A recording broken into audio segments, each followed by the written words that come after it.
ओम शांति।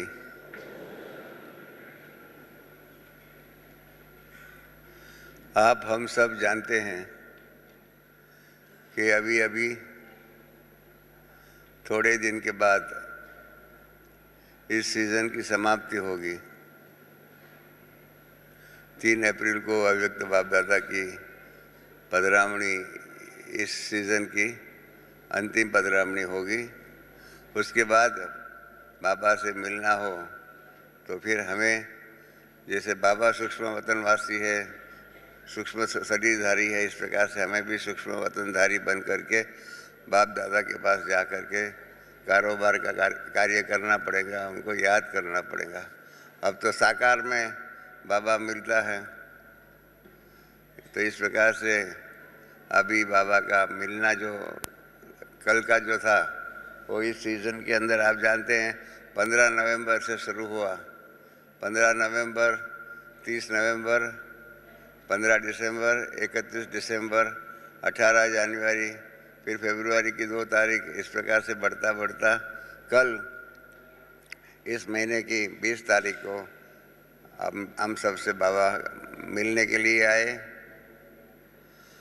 इस सीज़न के अंदर जो बातें बाबा ने बताई, जो पुरुषार्थ करने की युक्तियाँ सिखाई, जो नए प्रकार की सेवाएं सिखाई, इन सब का भी, जिसको जैसे आप जानते हैं परीक्षा आने वाली होती है तो क्या करते हैं, स्टूडेंट्स जो होता है वो रिवाइज कर लेता है ताकि परीक्षा के अंदर जो भी सवाल आए उन सवालों का जवाब देने के लिए वो तैयार हो जाए, जिसको कहते हैं रिवीजन। तो रिवीजन करने से क्या होता है कि जो भी किया हुआ है, जो भी सीखा हुआ है, जो भी पढ़ा हुआ है, जिसको भी हमको याद रखना है, वो सब हम अच्छी तरह से याद कर सकते हैं। और याद करके परीक्षा के अंदर और परीक्षा के कारण जो भी समस्याएं आएंगी, जो भी प्रश्न आएंगे, उसका हम उत्तर दे सकते हैं।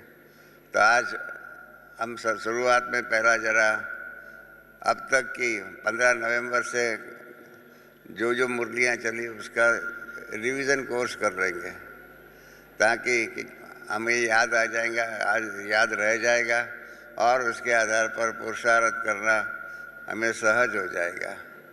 क्योंकि इस वर्ष की इस जो सीज़न जो है उसके अंदर जो बाबा ने कई बातें कही है, उसका रूप रंग बहुत नए प्रकार का था। मिसाल के तौर पर मैंने पहले भी बताया हुआ है, क्योंकि हर मुरली के बाद मेरा यहाँ पर आप सबके सामने बातचीत करने का मुझे मौका मिलता है।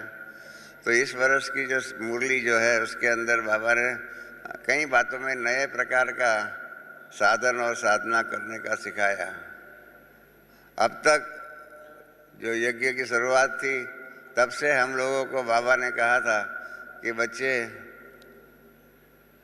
जितना हो सके इतना सभी आत्माओं को ये संदेश देना है कि परमात्मा बाप आया हुआ है, परमात्मा बाप हम सबको अपना वर्षा देने के लिए तैयार है और उनके साथ संबंध जोड़ने से हर प्रकार की बातें आ जाएंगी। बहुत सुंदर साहित्य के द्वारा भी बाबा बताते रहते हैं।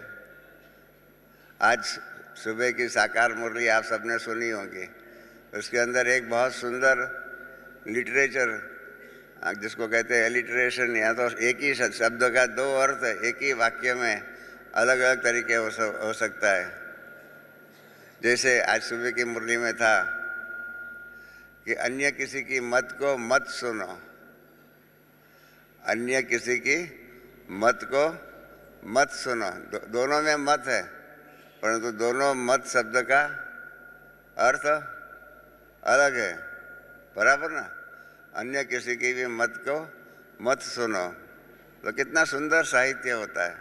जैसे पिछली सीजन की मुरली में था, बाबा ने कहा था आसक्ति से माया आ सकती है, आसक्ति से माया आ सकती है। वही शब्द है आसक्ति, आसक्ति, परंतु एक में आसक्ति 1 वर्ड है, दूसरे में आ और शक्ति है। तो इसके कारण क्या होता है कि ये बाबा के जो साहित्य की जो बातें जो है, उसकी जो साहित्य की फ्लेवर जो है, सुगंध जो है, और उसके कारण बाबा, मैं हमेशा ही कहता हूँ कि बाबा साहित्य का भी स्वामी है। साहित्य का स्वामी होते हुए हर प्रकार की हर बात के अंदर, क्योंकि बाकी दुनिया के अंदर आध्यात्मिक बातों में इस प्रकार से सिमिलीज है, इस प्रकार से मेटाफर्स है, इस प्रकार की शब्दों का खेल करना बहुत कठिन होता है। ये बाबा हम बच्चों को सिखाते हैं कि बाबा का ज्ञान जो भी है, ईश्वरीय ज्ञान जो भी है, वो ही कितना सहज है और इस प्रकार से कारोबार में हमको मदद मिलती है। तो अब तक बाबा का पहले यही लक्ष्य था कि सबको संदेश देना है, और संदेश देने के लिए लक्ष्य में भी यही बताते थे कि कोई भी बच्चा रह न जाए संदेश के बिना, क्योंकि नहीं तो अंत में विनाश के टाइम पर वो याद करेगा कि हे परमात्मा आप आए और हमको आपका संदेश नहीं मिला। हम लोग जब प्रदर्शनियाँ समझाते थे, जो प्रदर्शनी की सेवा आप जानते हैं 64 में शुरू हुई, उसके अंदर भी एक साइड में कलयुग दिखाते थे, दूसरी साइड में सतयुग दिखाते थे, और हम सबको कहते थे कलयुग को देख करके कि अभी तो ये जो बातें जो हो रही है, विनाश की बातें जो हो रही है, आप चित्रों के द्वारा देख रहे हैं। आगे चल करके यही चित्र चरित्र बन जाएगा और विनाश की बातें आ जाएंगी। इसलिए इसके पहले ऐसा पुरुषार्थ करो कि बाजू में जो दूसरे स्टॉल पर जो था सतयुग का, वो आपको दिखाते थे सबको कि ये सतयुग की दुनिया के अंदर जाने का पुरुषार्थ अभी संगम युग में अभी ही कर सकते हैं। तो इसलिए हम सबको वार्निंग देते हैं कि ऐसा न हो कि बाद में अंत समय में आपको कहना पड़े कि हे परमात्मा आप आए परंतु हमने आपका परिचय और आपके साथ पुरुषार्थ या तो आपकी याद में रहना स्वीकार नहीं किया, और इसके कारण अभी हम ऐसे ही खाली हाथ जा रहे हैं। तो इस प्रकार से पहले लक्ष्य ईश्वरीय सेवा का लक्ष्य था संदेश देने का, जिसको अंग्रेजी में हम कहते हैं कि शुरू में जो कि ईश्वरीय सेवाएं थी वो मैसेज ओरिएंटेड गॉडली सर्विस, जिसके अंदर संदेश देने का लक्ष्य था, ऐसी ईश्वरीय सेवाएं थी। आप जानते हैं हमारे ज्ञान के अंदर 4 मुख्य सब्जेक्ट है, ज्ञान, योग, धारणा और सेवा। तो सेवा के अंदर ये मैसेज ओरिएंटेड संदेश देने की सेवा का मुख्य लक्ष्य था। उसके बाद यज्ञ भी आगे बढ़ता रहा, सेवाएं भी बढ़ती रही, और उसके कारण क्या हो गया कि बाबा ने दूसरा लक्ष्य दिया, मैसेज ओरिएंटेड गॉडली सर्विस के बदले में दूसरा सब्जेक्ट दिया कि आप शब्दों के द्वारा जो सेवा करते हो, शब्दों के द्वारा जो संदेश देते हो, वो तो शब्दों के द्वारा भूल भी जा सकते हैं। मैं कितना भी आपको बताऊं कि नमक ऐसा है, नमक ऐसा है, नमक ऐसा है, परंतु क्या है, जब तक आपने उसका टेस्ट नहीं किया तो क्या हो जाएगा। तो इसी कारण क्या होता है कि बाबा ने कहा कि आप अनुभव कराओ। अनुभव करेंगे कि शक्कर जो होती है जीभ पर रखो या नमक जो है जीभ पर रखो, तो उसका जो टेस्ट आ जाएगा आपको, उसका जो अनुभव हो जाएगा वो शाश्वत हो जाएगा कि शक्कर जो है मीठी है, नमकीन के रूप में नमक जो होता है वो दूसरा टेस्ट होता है। हर एक का टेस्ट अलग अलग मालूम पड़ जाएगा, मिर्ची का टेस्ट मिर्ची का मालूम पड़ जाएगा। इस प्रकार से संदेश के बदली में अब अनुभव कराने की बातें करो, और अनुभव में 2 प्रकार की बात बाबा ने बताई थी।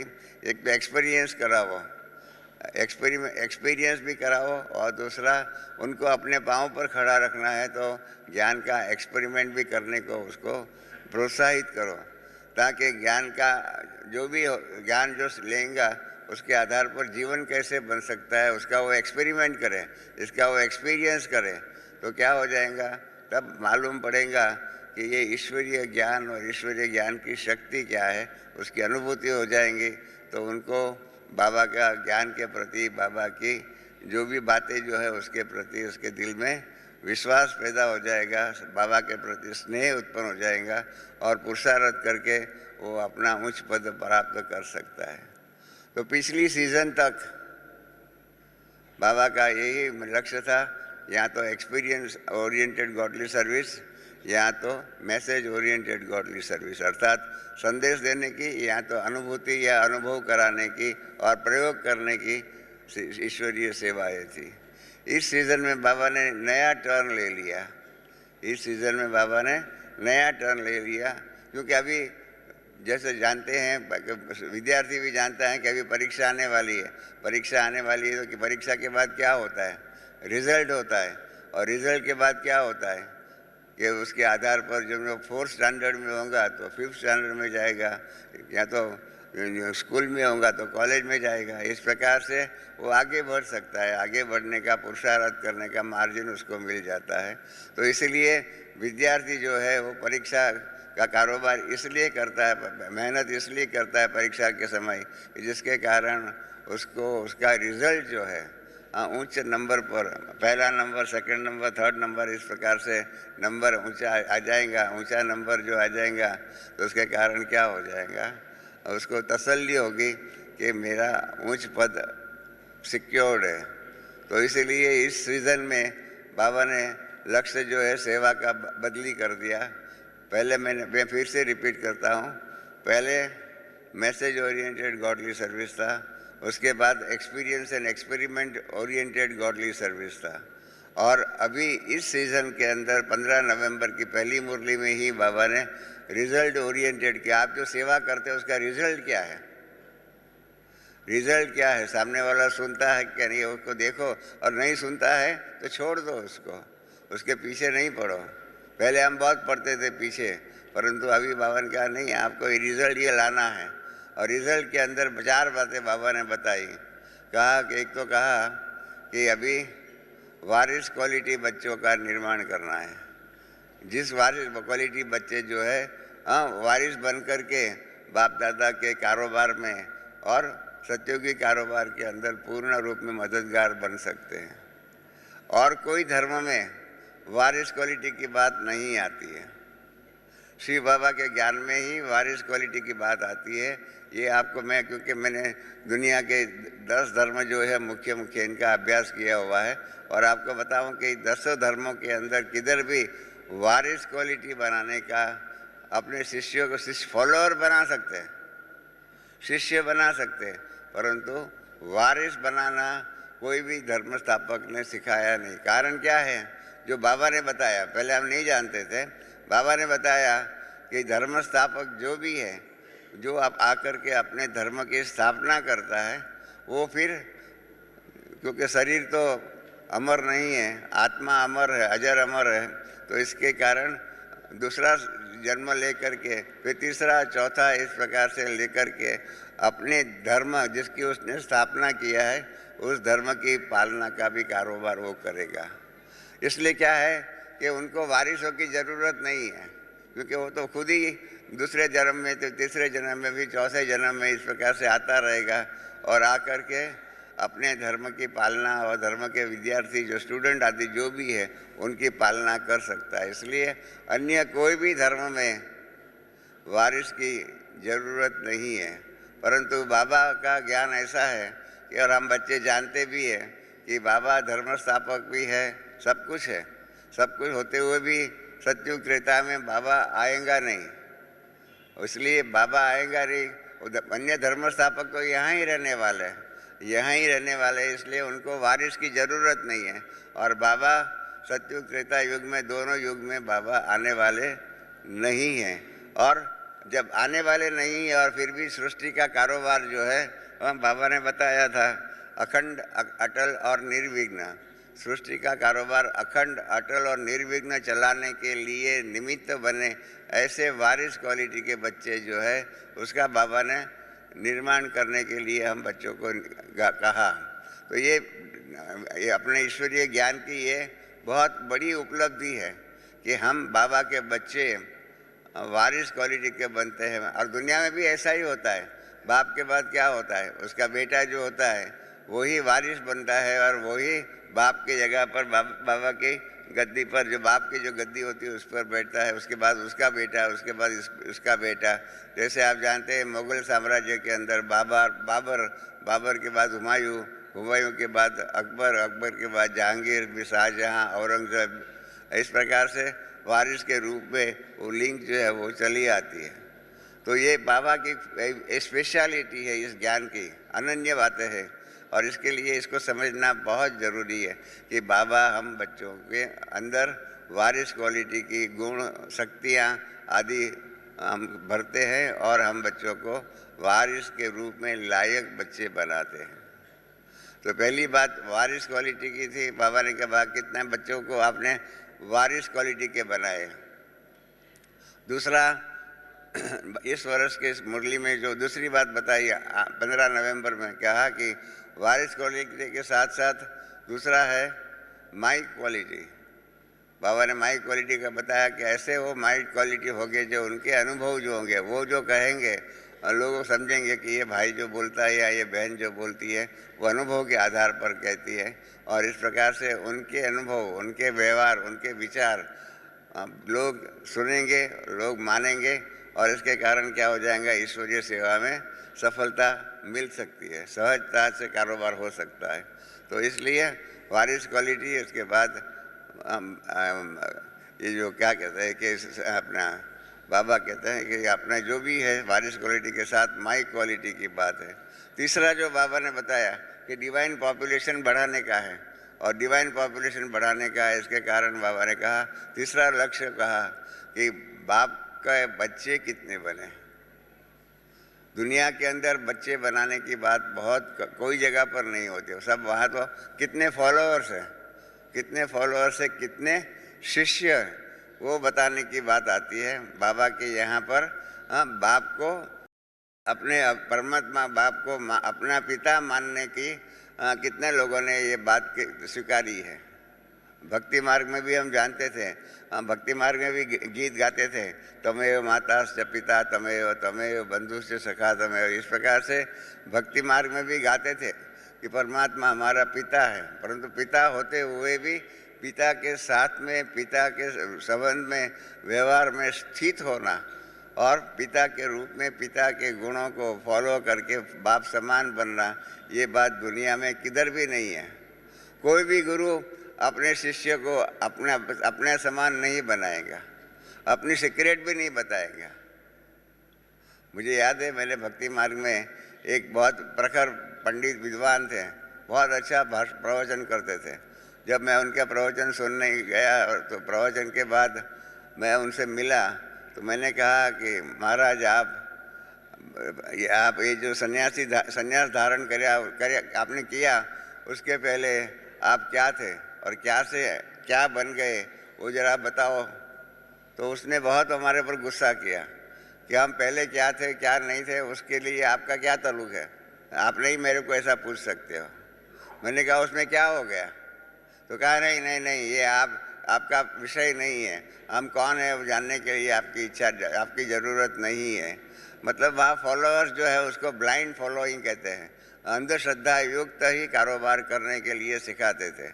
वास्तव में यजुर्वेद जैसे शास्त्रों में तो लिखा हुआ है कि अनुभव प्रधान होना चाहिए। यजुर्वेद का पहला श्लोक जो है वो यही है कि अगर हम कहें कि अग्नि शीतल है, पहला श्लोक है अग्नि शीतल है, और आपका अनुभव कहता है कि अग्नि गर्म है, तो आप अपना अनुभव को मानना, हम जो कहते हैं उसको नहीं मानना।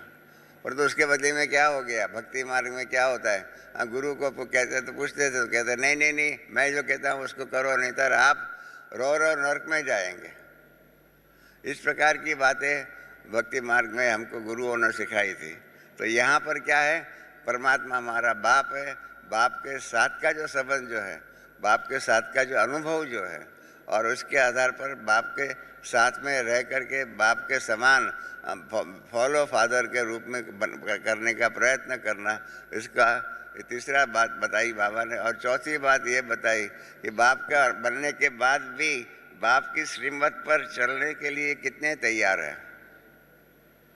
समझो किसी ने मान लिया कि ठीक है परमात्मा शिव बाबा है, शिव बाबा है, इस प्रकार से मानते हैं, उसको याद भी करेंगे, परंतु बाबा ने जो ज्ञान दिया हुआ है उस ज्ञान के आधार पर कर्म करने की बात जो है वो वहाँ पर दुनिया में नहीं होती। यहाँ तो ज्ञान जो सुना उस ज्ञान को दुनिया के दृष्टिकोण से उस ज्ञान को धारण कर करके औरों को भी इस प्रकार का इस ज्ञान का धारण करने की बात बताई बाबा ने।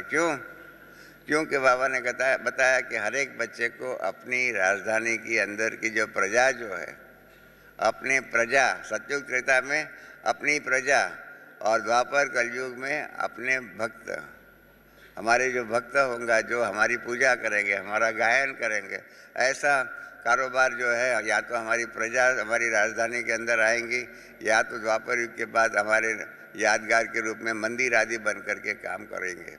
तो इस प्रकार से ये 4 पॉइंट्स बाबा ने बताए और उसके आधार पर आगे का कारोबार किया।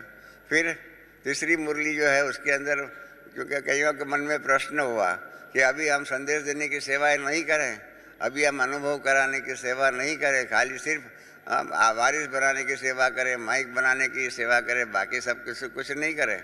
सब तो वारिस बन नहीं सकते हैं, सब तो माइक नहीं बन सकते, तो फिर क्या करें।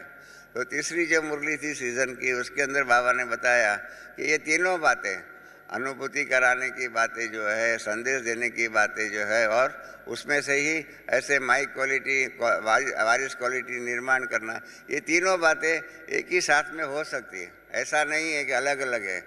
खाने के अंदर आप जानते हैं, खाना जो होता है उसमें रोटी होती है, उसके बाद चावल होता है, उस प्रकार उसमें सब में अलग अलग होता है, इसके बाद ये, इसके बाद ये।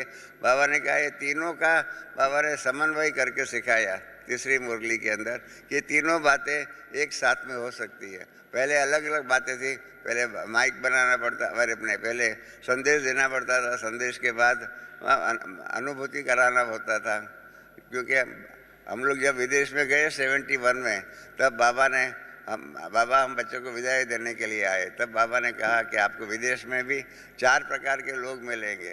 पहले जो जिसको संपर्क में जो आए हुए हैं, संपर्क में आने के बाद संबंध में आएंगे, संबंध में आएंगे, उसके बाद क्या होगा, वो जो बच्चा जो है वो सहयोगी बनेगा, और लास्ट में राजयोगी बनेगा। इस प्रकार के 4 स्टेजेस जो है वो बाबा ने बताया था।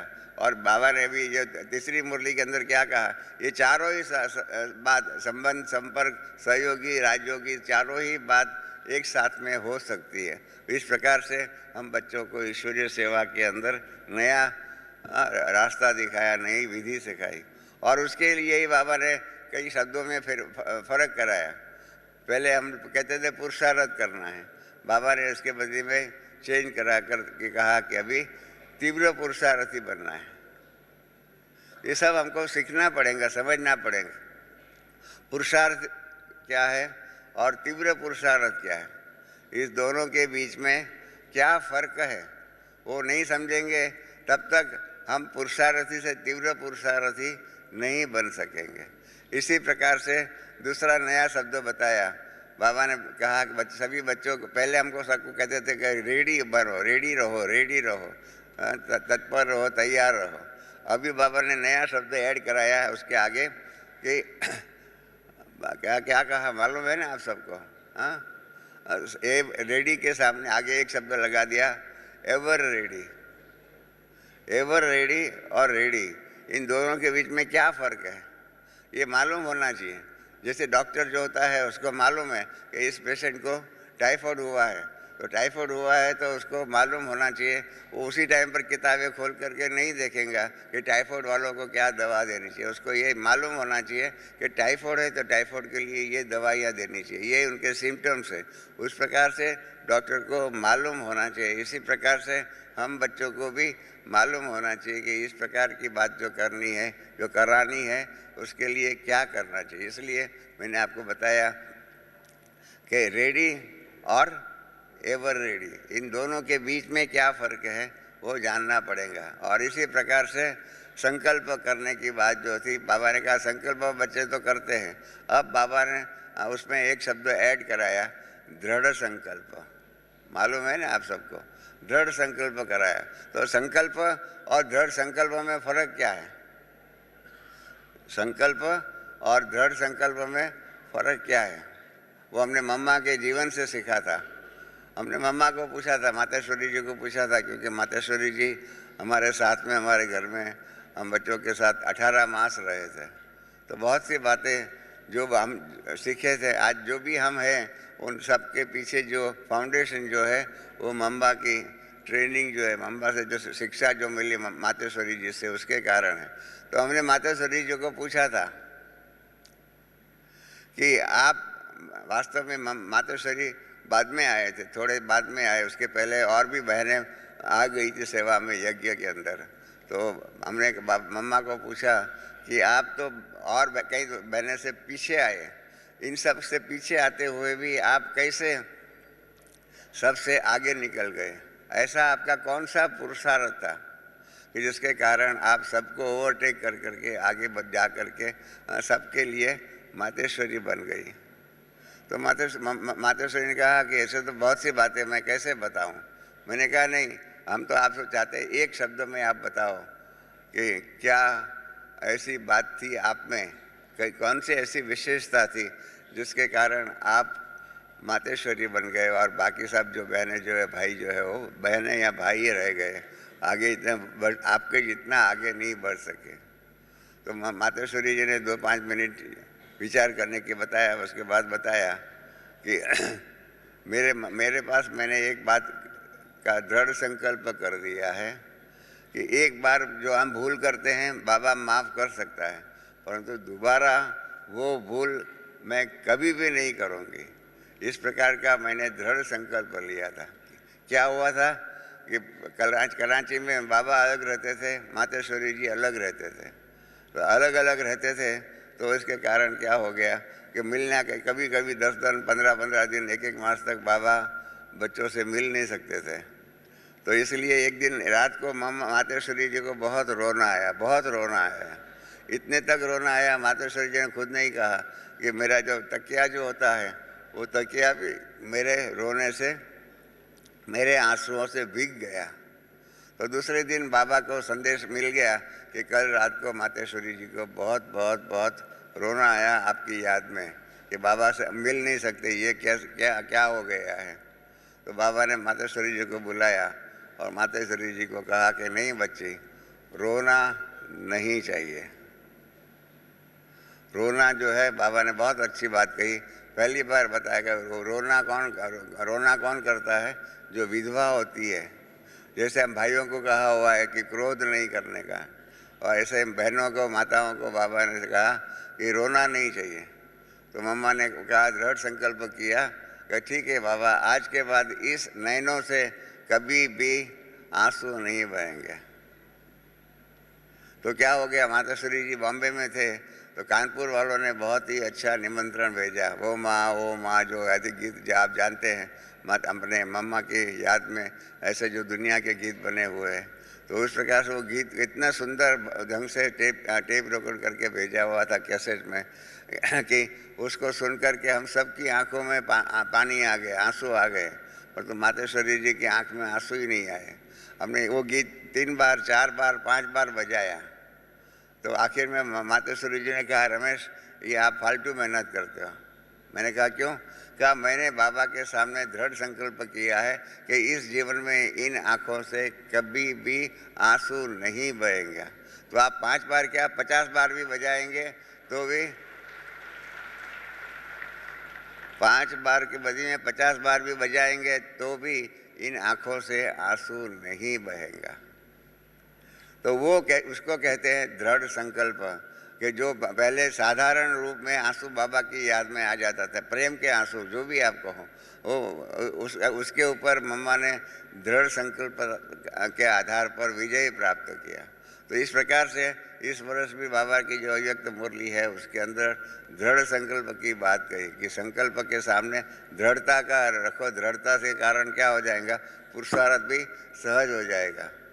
उसके बाद बाबा ने ईश्वरीय सेवा के अंदर और भी परिवर्तन कराया, योग के क्षेत्र में योग परिवर्तन कराया कि बाबा ने कहा कि अभी साधारण योग नहीं, परंतु सबको मालूम है ज्वालामुखी योग, मालूम है ना सबको, ज्वालामुखी योग क्या है वो बताने सिखाया। ज्वालामुखी योग के लिए दादी गुलजार का क्लास जो है, हमारे जो पत्र पुष्प आते हैं, आपके टीचरों को कहना कि आपके सेंटर पर जब जाओ तो पत्र पुष्प फाइल करते होंगे, तो पत्र पुष्प के अंदर बाबा का अर्थात ज्वालामुखी योग की बात जो बाबा ने कही है, वो ज्वालामुखी योग क्या है उसके बारे में बहुत सुंदर रूप में गुलजार दादी ने बातें बताई हुई है। तो ये ज्वालामुखी योग की बात बाबा ने सुनाई और कहा कि अभी योग में पुरुषार्थ में तीव्रता लाने के लिए ये ज्वालामुखी योग का कारोबार करना पड़ेगा। तो इस प्रकार से नई नई सेवाओं का, नए नए रूप का बाबा आविष्कार कराते रहे। और उसके बाद क्या हुआ, जो कल की मुरली में था, इतना सब पुरुषार्थ करेंगे, बारिश बनाएंगे, माई क्वालिटी बनाएंगे, परमात्मा को पिता के संबंध इस प्रकार से सब परमात्मा के साथ संबंध जोड़ेंगे, दृढ़ संकल्प करेंगे, एवर रेडी बनेंगे, ये सारी बातें जो है सिखाई, ज्वालामुखी योग करेंगे। इसका रिजल्ट क्या, इसका रिजल्ट क्या? तो ये जो रिजल्ट ओरिएंटेड गॉडली सर्विस जो है, उसका कल बाबा ने अंतिम चैप्टर जिसको कहते हैं, अंतिम स्वरूप बाबा ने सिखाया। जैसे गीता में अध्याय है ना, 1 2 3 4 5 6 7 8 और इस प्रकार से 18 अध्याय की गीता है। 18 अध्याय की गीता में क्या होता है, अंत में सारी बातों का रिवाइज कर करके उसमें कहा हुआ है। अर्जुन कहता है यत्र योगेश्वर कृष्ण यत्र पार्थो धनुर्धर, इस प्रकार के संजय ने जो कहा कि जहाँ कृष्ण है, जहाँ अर्जुन है, वहाँ पर जरूर अवश्य ही विजय होगा। इस प्रकार से समराइज कर दिया। तो इस प्रकार से जो भी है इस वर्ष की, इस सीज़न की अव्यक्त मुरलियाँ थी, उसके अंदर बाबा ने उसको समराइज कर दिया कि इसके आधार पर क्या होगा। इसके आधार पर आप बच्चों को सदा काल के लिए संतुष्ट मणि बनना है। ये रिजल्ट के फाइनल है। जैसे कॉलेज में या स्कूल में रिजल्ट होता है, हाँ, तो क्या होता है, पहला नंबर, दूसरा नंबर, इस प्रकार से होता है। स्कूल से कॉलेज में जाना होता है। इस प्रकार से यहाँ पर भी इतनी सब बातें जो है सेवा के बारे में बाबा ने बताई, उसका रिजल्ट यही होगा कि आप बच्चे, हम बच्चे, बाबा ने बताया कि आप बच्चे संतुष्ट मणि बन सकते हैं। संतुष्ट मणि क्या होता है उसके बारे में कल बाबा ने जो बताया, हम उसके बारे में अभी चर्चा करेंगे। आप सब समझ गए? हाँ, ये संतुष्ट मणि की बात पिछली सब बातों का लिंक में है और ये अंतिम चरण है। जैसे गीता में 18वां अध्याय जो है वो अंतिम अध्याय है। इस प्रकार से संतुष्ट मणि की बात जो है तब समझ में आएंगी जब इस सीजन के अंदर बताई हुई नई नई ईश्वरीय सेवाएं, नया नया पुरुषार्थ आदि की बातों को हम धारण करेंगे, तो हम संतुष्ट मणि बन सकेंगे। ऐसे संतुष्ट मणि नहीं। जैसे महात्मा गांधी कहते थे ना कि मेरी अहिंसा, आप में ताकत ही नहीं है, और फिर उसको कहा अच्छा अच्छा 2 और जमात लगा दो। ये मेरी अहिंसा निर्बल की अहिंसा नहीं है, ऐसा महात्मा गांधी कहते थे। वो कहते थे मेरी अहिंसा ऐसी है कि आप में सामने वालों को 4 चमाट लगाने की ताकत है। उसने 1 चमाट लगाया है, आप में पास 4 चमाट लगाने की ताकत है, परंतु आप चमाट नहीं लगाते हो। अहिंसा के रूप में उसके ऊपर, अपने ऊपर विजय प्राप्त कर करके सामने वालों के साथ लड़ाई, युद्ध करने का आप तत्पर नहीं रहते हो। इस प्रकार से बाबा ने भी ये बताया कि इतना सब करने के बाद जब होता है तो संतुष्ट मणि। कोई गरीब होता है, उसके पास पैसा ही नहीं है, उसके बाद कहेंगे ठीक है पैसा तो हाथ का मैल है, पैसा लेने की क्या जरूरत, पैसा की क्या ज़रूरत है। क्यों? कि उसके पास पैसा ही नहीं है तो हाथ का मैल हो जाता है, उसमें क्या बड़ी बात है। परंतु पैसा है, एकदम पैसे वाला होते हुए, सब कुछ होते हुए भी हम अपना पैसा जो है इस समाज के अंदर लगा सकता है। अमेरिका के अंदर वॉरेन बफेट करके एक बहुत पैसा वाला है। एक ज़माने में उसका 2nd नंबर था दुनिया के अंदर, पैसे वालों में उसका 2nd नंबर था। तो वो जाकर के बिल गेट्स जो है, जो पहला नंबर का था, जिसने माइक्रोसॉफ्ट के द्वारा नया पर्सनल कंप्यूटर आदि का निर्माण किया, उनके पास गया तो वो बिल गेट्स उसको जानता ही नहीं था। वो गया मिलने के लिए, तो उसने कहा ठीक है 5 मिनट के लिए मैं मिल लूँगा। 5 मिनट के लिए मिलने के बाद उसने अंदर आया तो उसने, वॉरेन बफेट ने बताया कि मेरे पास इतने करोड़ों की संपत्ति है। मेरे बच्चों को मैंने पूछा कि उसमें से आपको कितना चाहिए। तो वॉरेन बफेट ने बताया कि मेरे बच्चों ने मुझे कहा, उसको 2 बच्चे और 1 बच्ची थी, और दोनों बच्चे और 1 बच्ची, तीनों ने कहा कि पिताजी हमें आपका धन की ज़रूरत नहीं है, हम संतुष्ट हैं। हमारे पास जो भी है, आपने हमको जो भी शिक्षा दिया, जो भी ज्ञान सिखाया, इन ज्ञान के आधार पर, इन शिक्षाओं के आधार पर हम जो कमाई करते हैं उस कमाई से हम संतुष्ट हैं, उस कमाई से हम संतुष्ट है। हमें आपका धन आप देना चाहो तो भी हम लेना नहीं चाहते हैं। आपको अपना धन जो भी है कोई अच्छे कार्य में आपको जो लगाना हो लगा लीजिए, हमें आपके धन के अंदर कोई भी प्रकार की इच्छा नहीं है। तो इसलिए वॉरेन बफेट ने कहा कि मेरे 3 बच्चे जो है, 2 बच्चे और 1 बच्ची, 3 मेरे जो बालक है, बच्चे जो है, ये तीनों को, उन तीनों के अंदर क्या है, एक गुण है संतुष्ट मणि का। नहीं तो आप समझो, आप यहाँ हम बैठे हुए, हमारे बाप, हमारा पिता जो है लौकिक पिता, दुनिया के अंदर second richest person in the world हो, second richest person in the world, परिवार में नहीं, दुनिया में नहीं है, भारत का नहीं, पर सारी दुनिया के अंदर जो भी पैसे वाले हैं उसमें सेकंड नंबर हो, और फिर भी पिताजी के धन के अंदर आशा ना रखे। दुनिया में तो क्या होता है, बाप के धन के बारे में झगड़ा होता है, कहीं कितने कई जगह पर झगड़े ज़्यादा में ज़्यादा होता है, भाइयों के बीच में ही होता है, भाई बहन के बीच में ही होता है। इसके कारण कानून बनाने पड़ते हैं, इसके कारण कहीं समस्याएं आती हैं।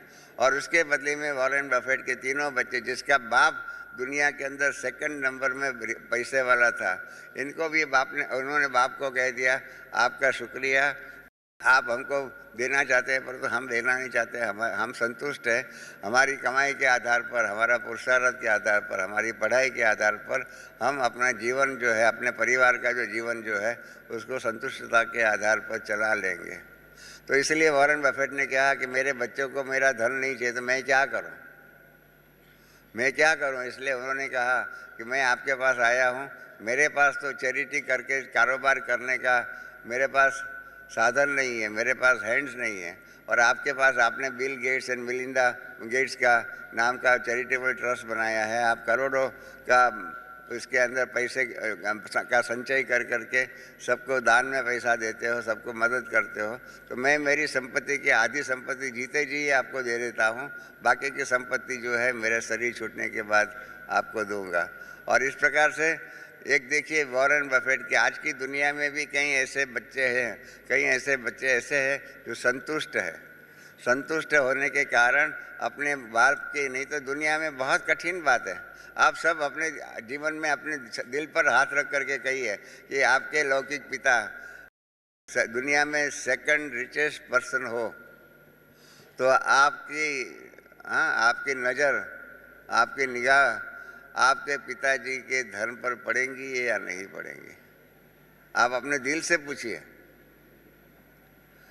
परंतु जब संतुष्टता जीवन में आ जाएंगी तो क्या हो जाएगा, वॉरेन बफेट के बच्चों ने जैसे कहा, इस प्रकार से हम भी कह सकते हैं। और इसके कारण क्या है, हमारे घर में, हमारे परिवार में संतुष्टता के आधार पर झगड़े नहीं होंगे।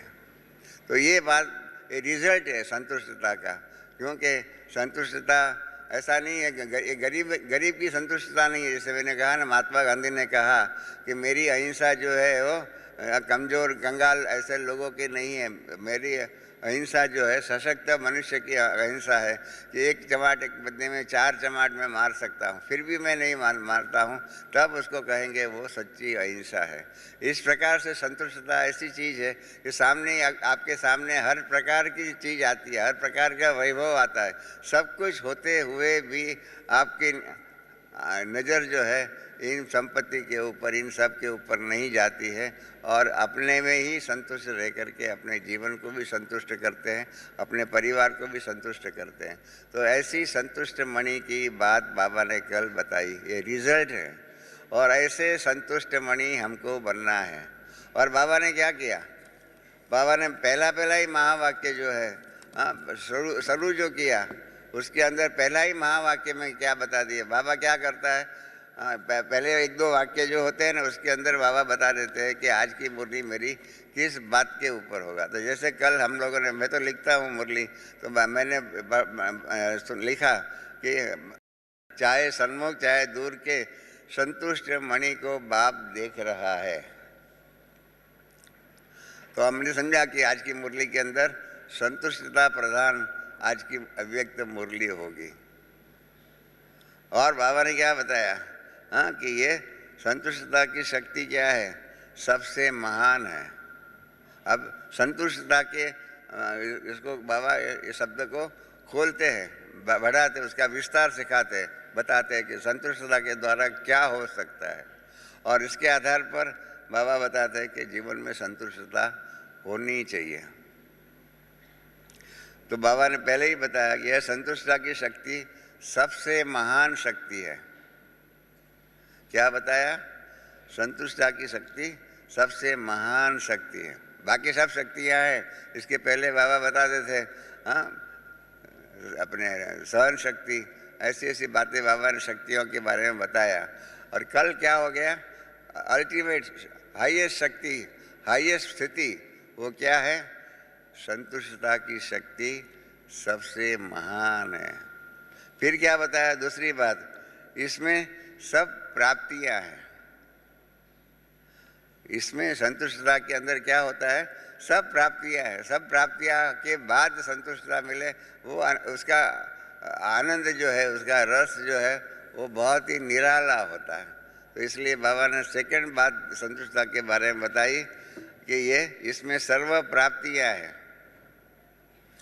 तीसरी बात बताई बाबा ने, संतुष्टता की शक्ति धारण करने वाली संतुष्ट मणियाँ स्वयं को भी प्रिय, बाप को भी प्रिय और परिवार को भी प्रिय है। क्योंकि संतुष्टता जहाँ है वहाँ सर्व शक्तियाँ संतुष्टता में समाई हुई है। ये तीसरी बात बताई। चौथी बात क्या बताई बाबा ने, संतुष्टता की शक्ति का वायुमंडल चारों ओर फैलता है।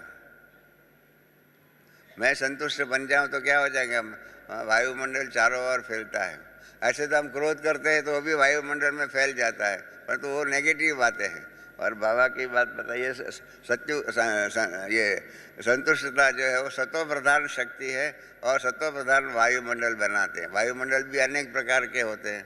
कोई रोता है, हाँ, किसी के घर में किसी ने शरीर छोड़ा है तो वहाँ जाकर के रोने करने का काम होता है, तो रोने का वायुमंडल होता है।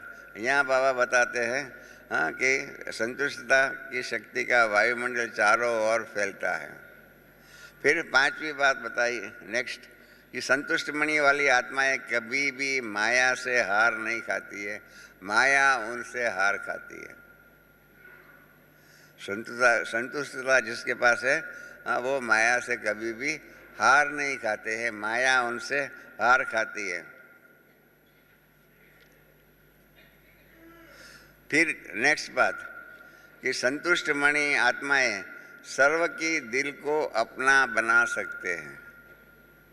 सबके दिलों के ऊपर राज करना, और प्रेम के आधार पर, स्नेह की शक्ति के आधार पर जीतना, ये बहुत कठिन बात है। इसलिए बाबा ने कहा कि सर्व की दिल को अपना बना सकती है। फिर नेक्स्ट, बहुत सुंदर बात कही है नेक्स्ट, संतुष्ट मणि की प्राप्ति क्या होगी। संतुष्ट मणि आत्मा चाहे माया, देखिए कितनी सुंदर अलग अलग बातें बताई है, चाहे माया, चाहे प्रकृति के भिन्न भिन्न हलचल को ऐसे अनुभव करती है जैसे कि एक कार्टून फिल्म देखते रहते हैं।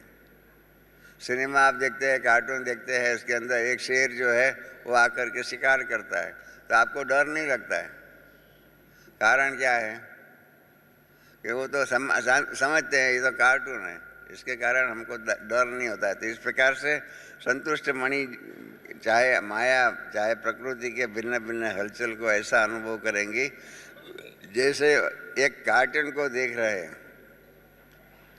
इस प्रकार से 7-8 बातें जो बाबा ने कल बताई, हाँ, कि इस प्रकार से ये 8 बातें, हाँ, ये प्राप्तियाँ जो भी है, रिजल्ट जो है संतुष्ट मणि का रिजल्ट क्या होगा। हम एक बार संतुष्ट मणि बन जाए तो हमारे जीवन के अंदर ये सब बातें आ सकती है। माया, हम माया से हार नहीं खाएंगे। 90% बहन भाई हमेशा ही बाबा को ये पत्र लिखते हैं कि बाबा हमारे जीवन में माया आ गई और हम माया से हार खा गए। इस प्रकार से फरियादों का यहाँ तो रिजल्ट का बाबा के पास बहुत पत्र आते हैं। तो इसलिए बाबा कहते हैं कि हाँ, बाबा को कई बच्चे कहते हैं कभी कभी हम संतुष्ट रहते हैं, कभी कभी संतुष्ट रहते हैं। तो बाबा ने कहा कभी कभी नहीं, सदा, कभी कभी नहीं लेकिन सदा संतुष्ट रहना चाहिए। बाप दादा और बाप दादा सदा ही हर एक बच्चे को याद प्यार देते हैं और याद प्यार के साथ खुशी देते हैं। तो बाप दादा को यह कभी कभी शब्द अच्छा नहीं लगता है। सदा खुशनुमा, सदा के लिए संतुष्ट रहना चाहिए, कभी कभी का नहीं। इस प्रकार से कईयों के जैसे कई शब्द पसंद नहीं आते, जब बाबा को कभी कभी शब्द पसंद नहीं आता है। मैं अपना अनुभव बताऊं, मेरी ब्रह्मा बाबा के साथ इस बात में डिबेट होती थी। बाबा पहले मुरली में कहते थे सभी बच्चों को नंबरवार पुरुषार्थ अनुसार याद प्यार और नमस्ते। तो मैं बाबा को कहता था बाबा ये आपका नंबरवार शब्द मुझे पसंद नहीं है। बाबा कहता कि क्यों? मैं कहता था अगर एक बार बाबा हमको मिल गया, एक बार हम बाबा के बन गए, उसके बाद नंबर कैसे रह सकते हैं? सभी का नंबर होगा तो सबका पहला नंबर होगा, ऐसा कैसे हो सकता है? तो बाबा हमेशा ही मुझे कहते थे कि बच्चे, बाप जाने बाप के, बाप ही जानते हैं कि सभी बच्चे जो भी है वो सभी पुरुषार्थ में भी, प्यूरिटी में भी, सब बातों में नंबरवार ही है। तो बाबा ये नंबरवार पुरुषार्थ अनुसार याद प्यारे शब्द निकाल नहीं सकते। फिर क्या हुआ, अव्यक्त मुरलियाँ का जमाना आया, साकार बाबा अव्यक्त हो गए थे। तो एक अव्यक्त मुरली है, एक अव्यक्त मुरली है, नंबरवार पुरुषार्थ अनुसार नंबर क्या होता है। और उसके अंदर बाबा ने बताया, और उस अव्यक्त मुरली जिसमें नंबरवार की बात आती है, उसमें कह दिया बाबा ने, बहानेबाजी का वो मुरली थी, वो बहानेबाजी की मुरली के अंदर बाबा ने कह दिया कि बच्चे,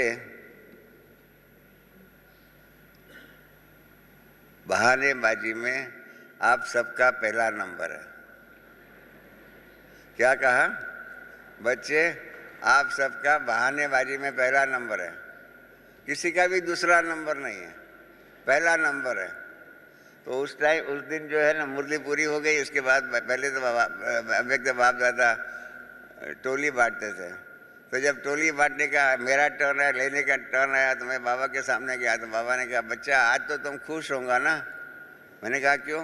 कहा मैंने आज नंबरवार शब्द निकाल दिया, जो तेरी इच्छा थी ना कि मैं नंबरवार शब्द निकाल दूं, मैंने आज नंबरवार निकाल दिया, सबको पहला नंबर दे दिया। तो मैंने बाबा को कहा बाबा नहीं नहीं नहीं, ऐसी बात नहीं है, नंबरवार इसमें आप रखो, बहानेबाजी में सब नंबरवार पुरुषार्थ अनुसार बहानेबाजी में एक्सपर्ट है, बाकी सब में सबका पहला नंबर है। तो बाबा ने कहा नहीं, ये मैंने आज नंबरवार पुरुषार्थ अनुसार की बात जो है बहानेबाजी में निकाल दिया, सभी बच्चे बहाने बनाने में एक्सपर्ट है। बाबा ने कहा तुमको क्या मालूम कैसे कैसे बाबा बच्चे बहाना निकालते हैं, तो उसने ऐसा किया इसलिए हमने ऐसा किया, ये ऐसा हुआ ऐसा हुआ ऐसा हुआ ऐसा हुआ। इस प्रकार से बहानेबाजी की लंबी क्यू लाइन लगी हुई होती है बच्चों के पुरुषार्थ में।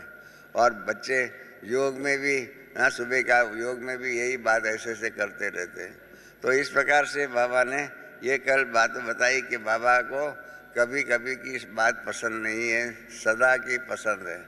तो इस प्रकार से बाप को क्या पसंद है क्या नहीं पसंद है, परमात्मा को क्या पसंद है क्या नहीं पसंद है, ये हम बच्चों को इस ज्ञान के अंदर ही सीखने को मिलता है। और इसलिए बाबा ने क्या कहा, जैसे नेपोलियन की बात है, इम्पॉसिबल, उस नेपोलियन ने कहा कि मेरे डिक्शनरी में इम्पॉसिबल शब्द नहीं है। उस प्रकार से बाबा ने क्या कहा कि कभी कभी शब्द आप ब्राह्मणों की डिक्शनरी में नहीं है, उसके बदले में सदा काल की बात है, सदा के लिए है। इस प्रकार से कभी कभी शब्द निकाल दो और सदा काल की बात कर दो। और इसके कारण बाबा ने पहला इस मुरली में सवाल पूछा कि क्या बाप दादा यही चाहते कभी कभी शब्द को क्या परिवर्तन कर सकते हो? क्या आप सभी बच्चे जो बाप के प्यारे और माया के प्रभाव से न्यारा है, तो क्या आज इस कभी कभी शब्द को समाप्त कर सकते हो? ये बाबा ने सवाल पूछा कि आज से ये कभी कभी शब्द जो है उसको समाप्त कर सकते हो? फिर बाबा ने वही प्रश्न रिपीट किया, कर सकते हो? और अभी बाबा को ये क्यों कहना पड़ा? इतना रिजल्ट जो है संतुष्ट मणि का है, ये सब रिजल्ट जो है वो सदा काल के हम संतुष्ट बन जाए, इसके कारण क्या है वो कारण भी बाबा बताते हैं। क्योंकि बाप दादा बहुत समय से कह रहे हैं कि कोई भी हलचल अचानक आनी है। पहले जमाने की बात अलग थी और अभी की बात अलग है। अभी की संतुष्टता की बातें अलग है, न्यारी है, और न्यारी होते हुए भी हम सबको इस स्थिति को प्यारी करनी है। कारण क्या है? बाबा ने कह दिया कि कोई भी हलचल अचानक आनी है। बाबा बता देते हैं। बाबा इनसे ज़्यादा बता भी नहीं सकता है, क्योंकि बाबा ने कहा है कि ये जो ड्रामा जो है वो रियल है, आर्टिफिशियल नहीं है।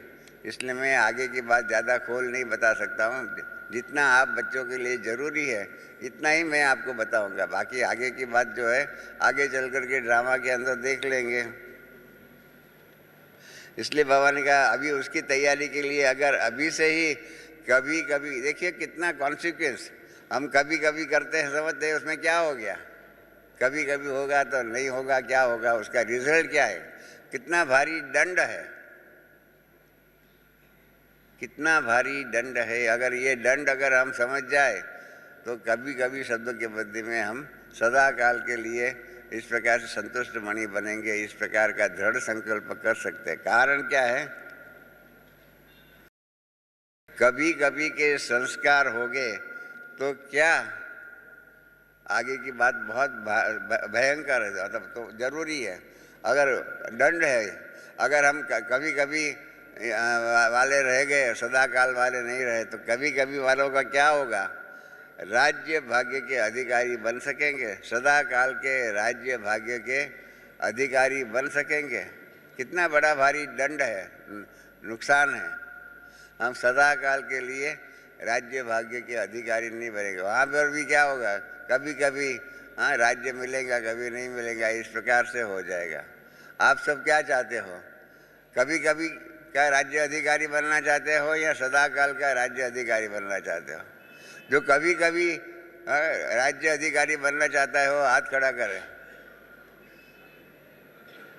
कभी कभी का राज्य अधिकारी बनने का जिसका लक्ष्य हो हाथ खड़ा करे। कोई नहीं। और सदा काल का राज्य अधिकारी बनना चाहते हो वो हाथ खड़ा करे। देखिए आप सबने सदा काल का राज्य भाग का अधिकार प्राप्त करने का लक्ष्य बताया और दृढ़ संकल्प भी किया, हाथ भी उठाया। क्यों? कि समझ लो कि अगर हम कभी कभी की बात हमारे जीवन में रही तो क्या हो जाएगा? सदा काल का राज्य भाग्य का अधिकारी हम नहीं बन सकते। इस ज्ञान का लक्ष्य, एक लक्ष्य ये भी है कि हम राज्य अधिकारी बने, रॉयल प्रजा में आ जाए, इस प्रकार का है। हम साधारण प्रजा में नहीं आएंगे, इस प्रकार का हमारा लक्ष्य है। तो इसलिए कितना भारी दंड है। हम कभी कभी संतुष्ट रहेंगे तो सदा काल का राज्य भाग का अधिकारी नहीं बन सकेंगे। बाबा रिजल्ट भी बता देता है कि इसका रिजल्ट ये होगा। अब आप नक्की करो कि आपको क्या चाहिए। सदा काल का संतुष्ट बनना है या नहीं बनना है? नहीं बनेंगे सदा काल का संतुष्ट, अर्थात कभी कभी का संतुष्ट बनेंगे तो आप सदा काल के राज्य भाग्य के अधिकारी नहीं बन सकते। बाबा ने ये संतुष्ट मणि बनने के लिए क्या करना चाहिए उसके अंदर ब्रह्मा बाबा का जीवन का अनुभव सुनाया। और इसके कारण बाबा ने कहा कि आपको और कुछ नहीं करना है, आपको फॉलो फादर करना है। जिस रास्ते से, जिस प्रकार के पुरुषार्थ के आधार पर ब्रह्मा बाबा हम सब के आगे आईना बन गए, हम सब के आगे मार्गदर्शक बन गए, उसको फॉलो करना है। और बाबा ने कहा आपके लिए सहज भी है, क्योंकि आप सब ब्रह्मा कुमार ब्रह्मा कुमारी कहलाते हो, आप शिव कुमार शिव कुमारी नहीं कहलाते हो। तो उस प्रकार से ब्रह्मा बाप के साथ में रह करके ब्रह्मा बाप के समान बनना है, उसके जीवन के बातों को फॉलो करना है। तो इस कल की मुरली जो है उसके अंदर एक बात बताना चाहता था मैं। गुलजार दादी स्टेज पर 7:20 को बैठे, 7:24 को मतलब 4 मिनट में गुलजार दादी बाबा के पास वतन में ध्यान में चली गई। फिर से बाबा की पधरावनी हुई 7:28 को, और बाबा की अव्यक्त मुरली 7:39 में बाबा ने मुरली शुरू किया। कल इसलिए मैं आपको ये टाइम की बात बताना चाहता हूँ कि बाबा ने कल जो है अभी तक जितनी भी 15 नवंबर से जो भी मुरलियाँ चली वो 11:05 के आजू बाजू में ही पूरी होती थी। एक खाली नया वर्ष की बात होती थी 31 दिसंबर को, वो अलग। इसके सिवाय बाकी सब मुरलियाँ 11 के आजू बाजू में ही समाप्त होती थी। कल की मुरली जो है वो आधा घंटा पहले समाप्त हो गई। 10:30 बजे बाबा विदाई लेकर के हम बच्चों से चले भी गए अब मूल वतन में। तो ये भी बाबा से सीखना है। हम लोग क्या करते हैं, अरे ऑडियंस बहुत बड़ा होता है, 30,000 बच्चे आए हुए बाबा के भाषा में कहो तो, वो 30,000 को देख करके हमको उमंग होता है, और हमको उमंग होता है तो बोलते ही रहते हैं। हमारे पास बॉम्बे के अंदर गोल्डन जुबली का फंक्शन था, शिवाजी पार्क में फंक्शन था। तो एक बहन जो है शीला दीक्षित या ऐसा कोई नाम था उसका, वो बहन आई दिल्ली से हमारे फंक्शन में चीफ गेस्ट के रूप में। उसके लिए हमने लिख करके भी दिया था कि आपको 5 मिनट बोलना है। 5 मिनट के बदले में वो बोलती रही 2.25 घंटा बोलती रही। फिर हमने कहा बहन आपने तो रिकॉर्ड कर दिया, हमारा आगे का सारा प्रोग्राम बदली हो गया। तो कहा मैं क्या करूं, इतना अच्छा फर्स्ट क्लास ऑडियंस था, 2-3 लाख बैठे हुए थे, तो इसके कारण उसको देख करके मेरे में उमंग उत्साह जोश भर गया, और इसलिए मैंने 1.5-2 घंटा मेरा प्रवचन किया। उसका पीए जो है ना वो भी उनको चिट्ठी लिख करके देता था कि बहन जी आपको आगे जाना है और फंक्शन में जाना है, परंतु छोड़ती ही नहीं थी, माइक छोड़ती ही नहीं थी।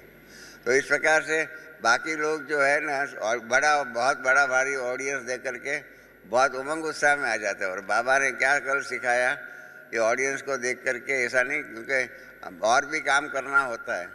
यहाँ से पूरा हो जाएगा, मुरली पूरी हो जाएगी, बाद सबको भोजन करना होगा। फिर उसमें भी क्योंकि 30,000 लोग बैठे हुए हैं, तो 30,000 लोगों को भोजन करने में टाइम लगेगा, फिर उनको जाना पड़ेगा, सब कुछ होता हुआ। इसके कारण क्या किया बाबा ने, स्व के ऊपर नियंत्रण किया। स्व के ऊपर नियंत्रण किया। और कल जो है, जो मैंने आपको बताया ना, 7:39 पर मुरली शुरू की, और मुरली जो मेन ऑपरेटिव पार्ट जो है मुरली का, वो 8:34 माना 55 मिनट के लिए ही मुरली चलाई। इसके पहले की जो मुरली जो है वो बाबा ने 1.5 घंटा मुरली चलाई थी। 1.5 घंटा मुरली चलाते हुए भी बाबा ने 11:05 को समाप्त किया था। कल बाबा ने जो भी सुनाना है उसको कंडेंस कर करके फास्ट, बाबा की स्पीड कल बहुत फास्ट थी। आप लोगों में जो लिखते होंगे ना, उनको मालूम पड़ेगा कि आज बाबा की मुरली स्लो है या फास्ट है। लिखेंगे नहीं तो आपको मालूम नहीं पड़ेगा स्पीड का। जैसे हम पहले आबू में ट्रेन में आते थे तो क्या होता था, पालनपुर से गाड़ी जो है लेट भी होगी तो एकदम फास्ट ड्राइवर वो गाड़ी को चला करके, मेल को फास्ट चला करके यहाँ आधे घंटे में लेके आता था पालनपुर से। और जाने के टाइम पर उसके पास टाइम हो गया, फुर्सत होगी तो क्या होगा, 1.25 घंटा चलाता था। 1.25 घंटे में आबू से पालनपुर पहुँचते थे, और पालनपुर से आबू हम आधे घंटे में पहुँचते थे। कारण यही है कि समय की मर्यादा के अंदर टाइम पर गाड़ी को पहुँचाना है। इस प्रकार से बाबा की बात को देखिए कि बाबा ने 7:39 को शुरू किया, और 8:34 तक बाबा ने मुरली चलाई। उसके अंदर क्या बताया, जो मैं आगे की बात बताता हूँ। फिर बाबा ने चक्कर लगाने की भी बात बताई कि आज अमृत वेले चारों तरफ के, चाहे देश चाहे विदेश में, बाबा चक्कर लगाने के लिए गए। वैसे तो बाबा ने कहा कि चक्कर लगाते, लेकिन आज जब चक्कर लगाया, सुनाया था ना कि बाप चक्कर लगाने जाते हैं, तो विशेष आपके पूर्वज दादियाँ भी साथ में चक्कर लगाने के लिए चलती है। तो चक्कर लगाते हुए क्या देखा, बाबा ने बताया कि बच्चे अच्छे अच्छे संकल्प करते हैं और करके ही दिखाएंगे, बन के ही दिखाएंगे, हाथ में हाथ लेकर के चलेंगे। तो बाबा ने कहा कि हाथ का क्या अर्थ है। बाबा ने नई डेफिनेशन दिया, परमात्मा का हाथ क्या हो सकता है। बाबा की साकार बाबा की मुरली में बाबा ने बताया था कि परमात्मा को तो पाँव है नहीं, तो इसके पाँव नहीं है तो उसकी पूजा कैसे कर सकेंगे। दुनिया में बाकी सब जगह पर पूजाएं होती है। आप वेटिकन में जाइए, वेटिकन में क्राइस्ट के जो है पाँव जो है ना, बाकी सब बातें बराबर बहुत अच्छी रही है, परंतु उसके पाँव को ही सब हाथ लगाते हैं, छूते रहते हैं। उसके कारण क्या हो गया, पाँव घिस गया है। दुनिया के अंदर ऐसा होता है। बाबा ने कहा कि बाबा को पाँव तो है नहीं, ऐसे, और उसके कारण बाबा का पाँव नहीं है तो आप क्या करेंगे, किसके पाँव पड़ेंगे, किसका पाँव। नहीं तो क्या होता है, भक्ति मार्ग में गुरुओं का चरणामृत लेना पड़ता है। जिन्होंने अनुभव किया होगा, भक्ति किया होगा, उनको मालूम है कि भक्ति में गुरुओं का चरणामृत लेना होता है। ऐसी बातें होती है। बाबा ने पहले बताया कि बाबा को पाँव नहीं है, इस प्रकार से कल बाबा ने बताया कि बाप को हाथ ही नहीं है, तो हाथ में हाथ लेकर के कैसे चलेंगे। इस प्रकार से बाबा ने हाथ का अर्थ बताया कि श्रीमत हाथ है, बाबा की श्रीमत जो है वो हाथ है। फॉरेन में फैशन भी है हाथ में हाथ दे करके चलने का। तो इस प्रकार से बाबा ने कहा कि श्रीमत पर चल करके आप सभी को करके दिखाया। ब्रह्मा बाप ने क्या किया, कदम पर श्रीमत पर चल करके आप सभी को करके दिखाया। कैसे क्या करना है, कैसे करना है, उसका एग्जाम्पल बने, साकार में एग्जाम्पल बने। निराकार की तो बात छोड़ो, क्योंकि ब्रह्मा बाप साकार में आपके साथी थे। जैसे ब्रह्मा बाप श्रीमत का हाथ में हाथ मिला करके फरिश्ता बन गया, ऐसा फॉलो फादर बनो। ये संतुष्ट मणि बनने की ये विधि बाबा ने सरलता से, सहज भाव से बता दिया। और इसीलिए ब्रह्मा बाबा के जीवन चरित्र को हमको जानना ही चाहिए। तो इसलिए बाबा ने कहा भी है, फॉलो फादर की बाबा की 2-3 अव्यक्त मुरली कंटिन्यूस व्याख्यानमाला के रूप में आई थी, जिसके अंदर कदम हो, एक कदम पे, पहले कदम में ये, दूसरे कदम में है, तीसरे कदम में ये है। ऐसी अव्यक्त मुरलियाँ 3-4 चली थी, जिसके अंदर अलग अलग कदम की बात बताई थी। कल बाबा ने उसको रेफर भी किया कि 8 कदम, जो 8 कदम की बातें मैंने सुनाई थी वो तो आप पढ़ते हो ना, तो क्या क्या किया, बस उसको फॉलो करना है। वो 8 कदम की जो रास्ता के बाद बाबा ने बताई थी, इस प्रकार से हमको बाप को फॉलो करना है। प्यार, बाबा ने एक नई कल प्यार की 2 डेफिनेशन बताई हुई है। पहली डेफिनेशन,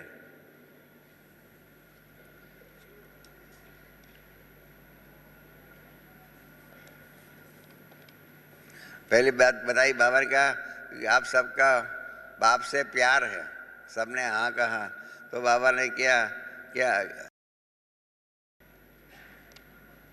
तो दोनों से प्यार है, ब्रह्मा बाबा से भी प्यार है, शिव बाबा से भी प्यार है।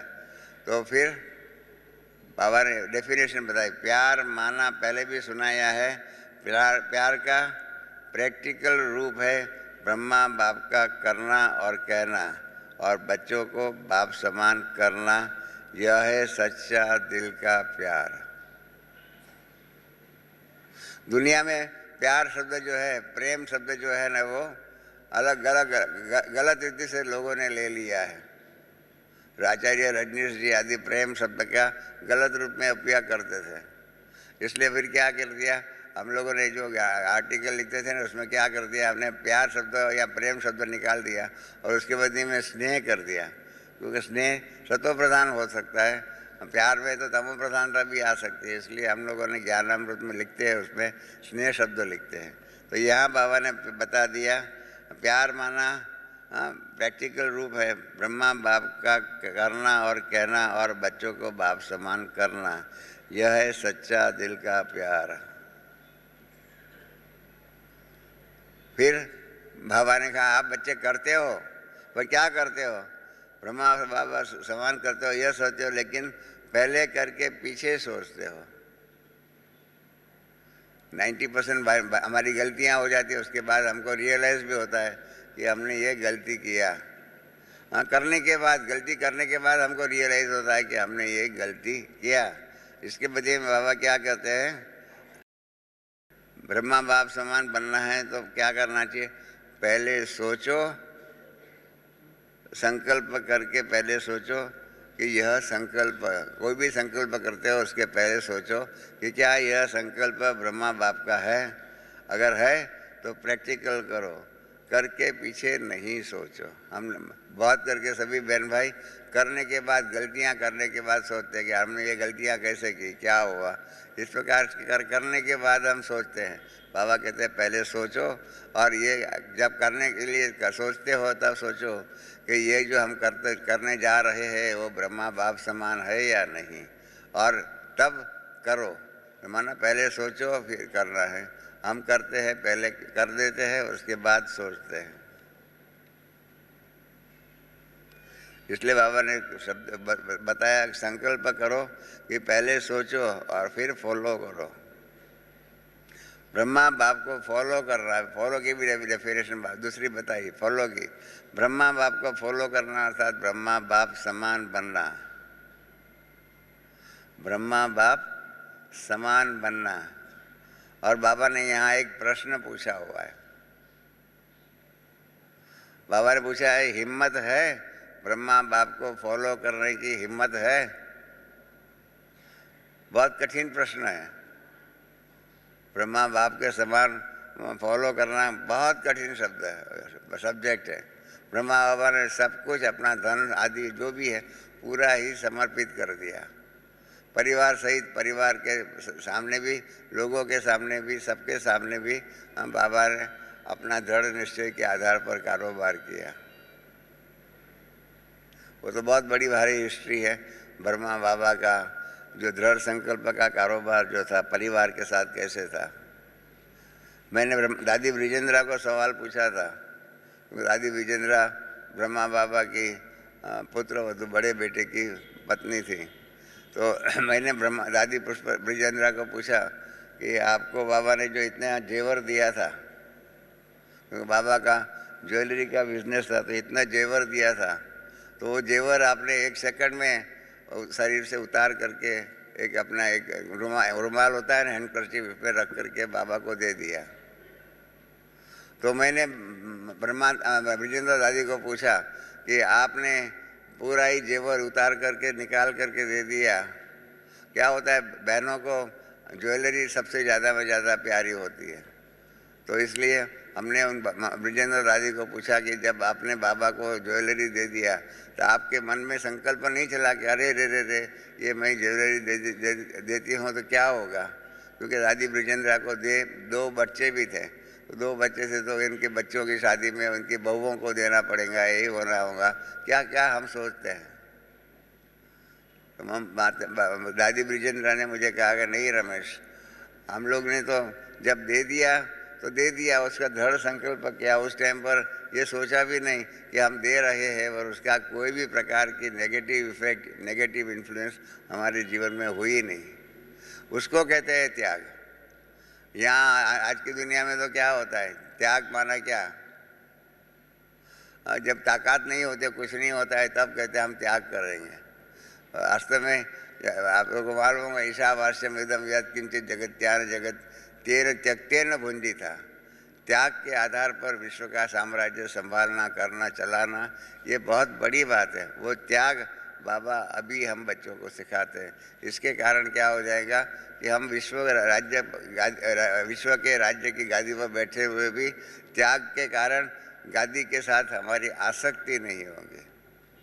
और निराभिमानी होकर के प्रजा के साथ रह कर के प्रजा का हित किस में होगा, प्रजा को सुखी कैसे बनाया जाए, उसका हम प्रयत्न करेंगे, पुरुषार्थ करेंगे। फिर बाबा फिर से याद कराते हैं बाबा क्या चाहते हैं। मैं हमेशा ही कहता हूँ कि इस ज्ञान की बड़े में बड़ी खूबी यही है कि परमात्मा को क्या चाहना है।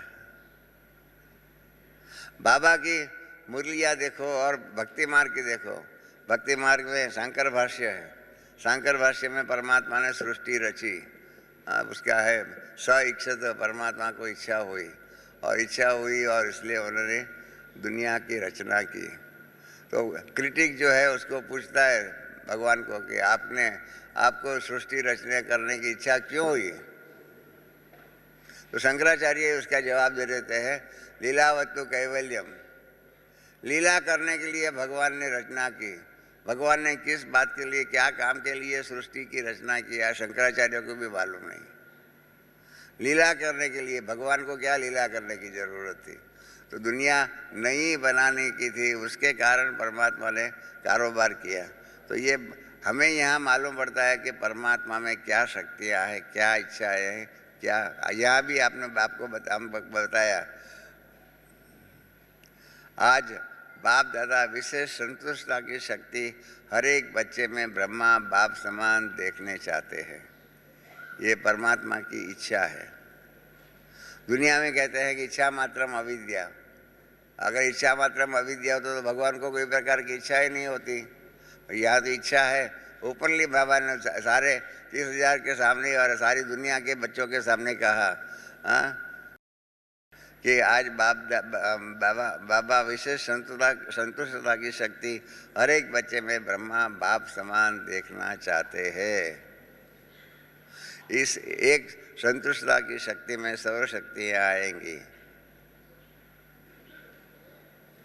और इसलिए बाबा ने कल वरदान भी दिया।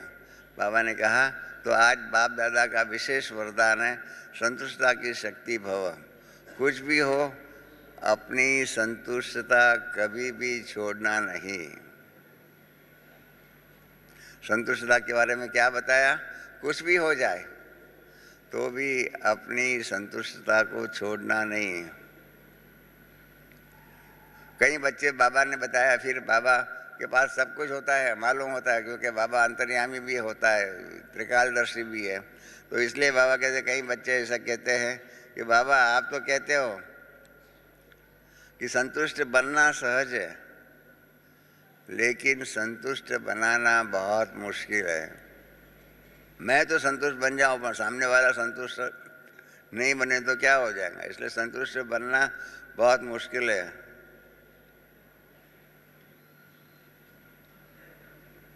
तब बाबा जवाब देते हैं कि आप स्वयं कोई कुछ भी करता है तो आप समझते हो ये ठीक नहीं है, फिर उसको दिल में क्यों रखते हो।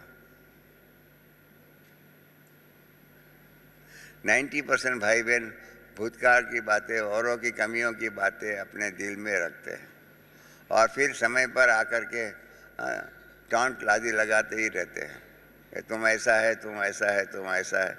इस प्रकार का समय पर भूतकाल की बातों के आधार पर टॉन्ट लगा देते हैं। तो इस कारण क्या है, हम लोग अपने दिल में ऐसी बातें जो है वो रख लेते हैं। तो बाबा ने कल बहुत 2 एग्जाम्पल अच्छे दिए कि आप दिल में क्यों रखते हैं। आपने दिल में तो बाप को बिठाया है, जहाँ बाप बैठा हुआ है वहाँ पर ये समस्याएं आदि कैसे आप दिल में रख सकते हो। किसी के बारे में नेगेटिव संकल्प कैसे रख सकते हो। क्या बाप को निकाल करके फिर नेगेटिव बातें रखेंगे क्या, ऐसा बाबा ने सवाल पूछा हुआ है। फिर क्या बताया बाबा ने, कहा कि युक्ति भी पहले भी बताई और आज भी बाबा बता रहे हैं, सदा ऐसी आत्माओं के प्रति शुभ भावना और शुभ कामना रख करके अपनी शुभ कामना को कार्य में लगाओ। और वैसे भी देखो, आप समझते हो यह अच्छा नहीं करती है तो खराब चीज़ है, तो खराब चीज़ को अपने दिल में क्यों रखते हो। क्या जैसे एक आम होता है, आम भी बिगड़ जाता है तो क्या करते हो, आप फेंक देते हो। तो ऐसे खराब बातें जो है अपने दिल में आप क्यों रखते हो। फिर बाबा ने टीचर्स के साथ भी बात किया, टीचर्स को भी कहा हाँ, इस प्रकार से बहुत अच्छी सी बातें कही। अपने चेहरे और चलन से सेवा को आगे बढ़ाओ। क्योंकि पिछली अव्यक्त मुरली में बाबा ने हम बच्चों को चेहरे और चलन से सेवा करने का सिखाया, वो भी लक्ष्य बताया था। जैसे ज्वालामुखी योग करने का लक्ष्य बताया, ऐसे चलन और चेहरे से सेवा करने का बताया था। जिस दिन बाबा ने वो चलन और चेहरे की मुरली की चलाई, इसके द्वारा सेवा करने का है, उस दिन हमारे पास एक भाई आया। वो भाई ने कहा हमको, ये बाबा ने ये तो कहा कि चलन और चेहरे से सेवा करो, कैसे हो सकता है? हो ही नहीं सकता है। तो मैंने उसको एक एग्जाम्पल बताया, जो मैं रिपीट करता हूँ, जो पिछले मुरली में भी मैंने बता दिया था।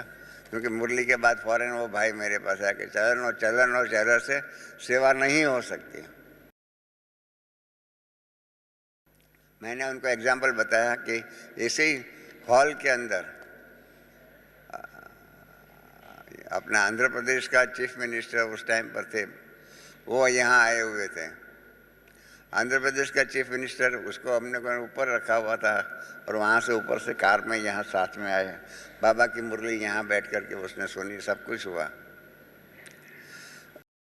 तो उसने फिर दूसरे दिन जा रहा था, तो उसने कहा कि हम अनिर्वय भाई और हम सब थे, उनको कहा कि मैंने कल एक बहुत बड़ी बात देखी कि आपके ऑडियंस में 20-25 हज़ार बैठे हुए थे, 20-25 हज़ार बैठे हुए थे, परंतु एकदम पिन ड्रॉप साइलेंस में बैठे हुए थे। आपकी सभा को देख कर के मुझे लगा कि आप इतना शांति का कारोबार कर सकते हैं, शांति सिखा सकते हैं और आपके स्टूडेंट इतना शांति में बैठ सकते हैं। तो मैं आपको हैदराबाद में ज़मीन देता हूँ, वहाँ पर आपका राज्यों का शिक्षा का कारोबार और हमारा हैदराबाद की जनता, हैदराबाद सिकंदराबाद की जनता को योग सिखा करके उनके जीवन में सुख शांति का अनुभव कराएंगे। हम लोगों ने कहा कि हाँ, हम कराएंगे। और उसके कारण उन्होंने हम लोग गए, 2-3 बार ज़मीन देखी और उसके बाद जहाँ भी शांति सरोवर बना हुआ है वो ज़मीन हम लोगों ने स्वीकार किया। 34.5 एकड़ ज़मीन चंद्रबाबू नायडू ने हमको टोकन रेंट के ऊपर 1000 रुपया किराया के ऊपर दिया और शांति सरोवर बन गया। वो शांति सरोवर की 34.5 एकड़ ज़मीन, वहाँ आजू बाजू में इन्फोसिस आदि बड़ी बड़ी इंडस्ट्रीज आ गई है। वो ज़मीन का आज के दिन हमारे पास बाजू में ही इन्फोसिस वाला बैठा है। वो मैं जब गया तो इन्फोसिस का मैनेजर आया और हमारे सामने चेक बुक रखी कि लो, ये चेक बुक, आपको जो भरना हो भर लीजिए, पर हमको आपके 34.5 एकड़ ज़मीन दे दो। उसने कहा कि आजकल यहाँ रेट जो है ना, 1 एकड़ ज़मीन का 10 करोड़ चलता है। आपको 10 के बदले में ज़्यादा भरना है, जो भी भरना है आप दे दो, परंतु हमको ये ज़मीन दो। समझो 10 करोड़ रुपया 1 एकड़ का होगा, 34.5 एकड़ ज़मीन का कितना होगा? 345 करोड़ रुपया हो गया। और 345 करोड़ रुपया की ज़मीन किस आधार पर मिली? सिर्फ हम बाबा की मुरली के टाइम पर शांति से बैठे थे, आवाज़ नहीं किया था, आवाज़ भी नहीं हुआ था, इसके कारण मिल गई। उसके बदले में अभी सुख और शांति हमारा चेहरा और चलन के द्वारा सेवा जब होंगी तो क्या हो जाएगा, कितना फर्क पड़ जाएगा। तो इस प्रकार से चेहरा और चलन के द्वारा सेवा करना वो बहुत कठिन बात है। वो जो हमारे हिंदी में एक कहावत है कि मियाँ दुबले क्यों, तो सारे गांव की फिक्र। हमारे सिर पर, मुख पर ऐसा ही होता है, हम तो हंसते ही नहीं हैं। हम लोगों ने कई बार ऐसा देखा है, हमने कई हमारे मित्रों को भी देखा है, इन्होंने हंसने के कसम लिया हुआ है कि हम कभी भी हंसेंगे नहीं। इतना भारी होता है, हल्के होते ही नहीं हैं, भारी होता है, क्योंकि सारी दुनिया की जिम्मेदारी समझते हैं मेरे सिर पर है। और इसके कारण क्या होता है, उनके चेहरे और चलन से सेवा नहीं हो सकती है, उनका चलन और चेहरा खुशनुमा नहीं रह सकता है। तो बाबा ने यही कल बताया कि टीचर्स को कि चेहरा और चलन के द्वारा सेवा करना, ये सेवा का नया तरीका है। बाबा ने इस वर्ष की मुरली में मनसा सेवा और चेहरा और चलन के द्वारा सेवा, ये दो नया टॉपिक हम बच्चों को सिखाया है ईश्वरीय सेवा का। मनसा सेवा भी आनी चाहिए, क्योंकि अंतिम समय में मनसा ही सेवा रहेगी और कोई सेवाएं नहीं रहेंगी। तो मनसा सेवा और चेहरे और चलन के द्वारा सेवा, दोनों बहुत कठिन है। मनसा सेवा में क्या है, मनसा में ही सारी बातें होती है। 90% बहन भाई योग में क्या कहते, बाबा को क्या फरियाद करते, बाबा हम आपको याद करने बैठते हैं और माया का तूफान हमारी याद में आ जाते हैं। ऐसे ही हमारे चेहरा और चलन के अंदर क्या होता है, सामने वालों को हम देखते हैं और उसके आधार पर क्या होता है, उसका भूतकाल की अच्छी बातें किसी को याद नहीं रहती है, और भूतकाल की उसकी जो गलत बातें जो है, ऐसी बातें जो है वही उसको याद रहती है। ये हकीकत है। तो इसके कारण क्या हो गया है, चलन और चेहरा के द्वारा सेवा करना बहुत कठिन है, परंतु बाबा कभी अभी ये कठिन बातें ही सिखाते रहते हैं, और कठिन बातें ऐसे सरलता से सिखाते हैं कि जैसे बहुत सहज हो जाए। तो इस प्रकार से ये बात बाबा ने कल बताई है।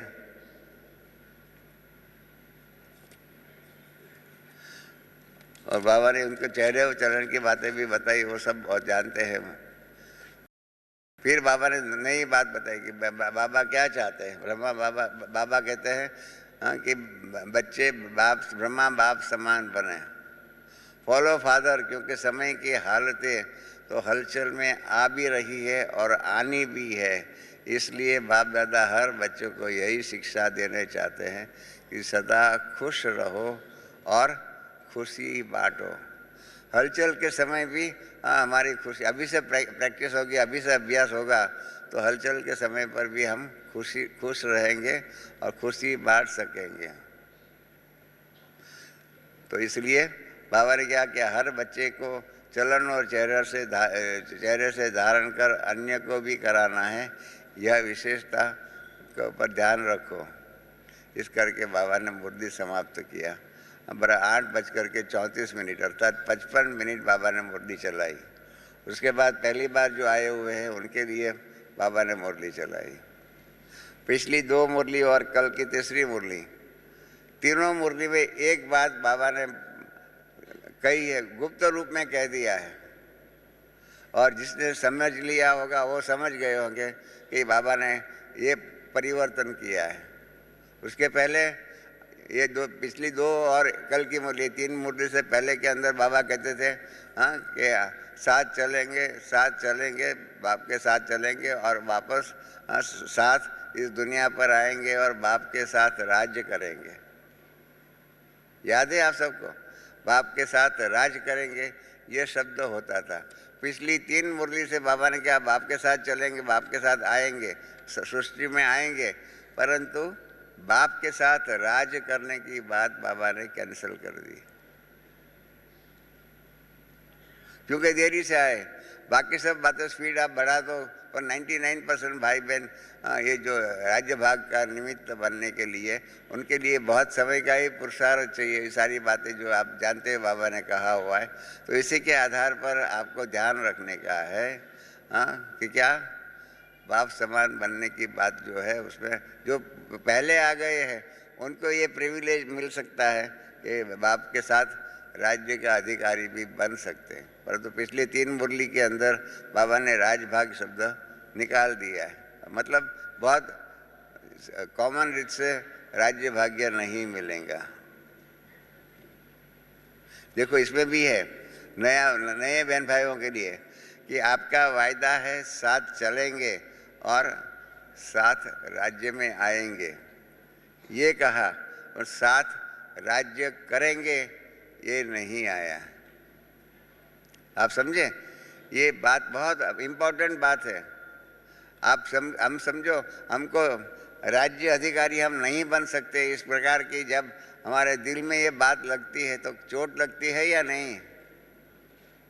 हम सब यहाँ किस बात के लिए आए कि हम बाबा को फॉलो करके विश्व महाराजा विश्व महारानी बने, राज्य अधिकारी बने, ये है।